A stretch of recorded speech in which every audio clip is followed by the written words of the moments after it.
Upcoming ప్రోమోలో సిద్ధు దగ్గరికి కనిష్క వచ్చి, మీ నాన్నకి ఎమ్మెల్యే టికెట్ రాకుండా చేసింది ఎవరో కాదు, నువ్వెంతో ఇష్టపడే, నువ్వు అమితంగా ప్రేమించే నీ భార్య తులసి అని కనిష్క చెప్పడంతో కనిష్క చెప్పిన మాటలకి సిద్ధు ఒక్కసారిగా షాక్ అవుతాడు.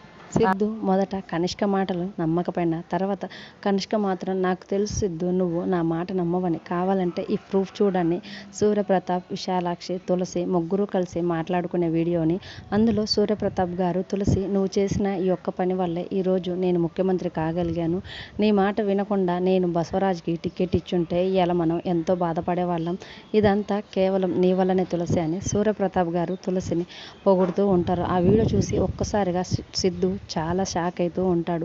ఏంటి, నేను నమ్మిన నా భార్య తులసి నన్నెంతలా మోసం చేసింది, మా నాన్నకి ఎమ్మెల్యే టికెట్ రాకుండటానికి కారణం నా భార్య తులసినని సిద్ధు చాలా బాధపడుతూ ఉంటాడు.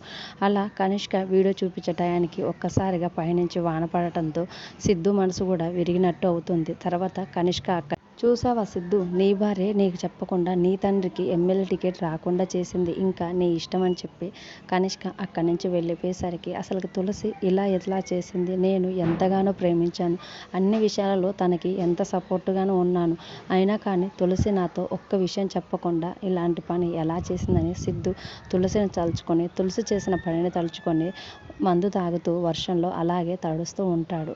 మరోవైపు తులసి, నేను చేసిన ఈ విషయంలో ఆయన నన్ను అపార్థం చేసుకోకుండా ఉంటే అంతే చాలు స్వామి, దేవుడా నువ్వే నన్ను కాపాడాలి, ఎలాగైనా ఆయన నన్ను అపార్థం చేసుకోకుండా మా మధ్య దూరం పెరగకుండా నువ్వే చూడాలి స్వామి అని తన మనసులో టెన్షన్ పడుతూ భయపడుతూ ఉంటుంది. అప్పుడే సిద్ధు కారు తోలుకుంటూ వాన్లో తాగి డ్రైవ్ చేసుకుంటూ తులసి దగ్గరికి వస్తూ ఉంటాడు. మరి రానున్న ఎపిసోడ్స్లో కనిష్క తులసిపై చేసిన కుట్రని తులసి ఎలా తిప్పికొట్టి సిద్ధుకి మళ్ళీ ఎలా దగ్గర అవుతుందనేది రానున్న ఎపిసోడ్స్లో చూద్దాం. డైలీ సీరియల్ అప్డేట్స్ కోసం ప్లీజ్ మన ఛానల్ని లైక్ చేసి సబ్స్క్రైబ్ చేసుకోండి. Thanks for watching.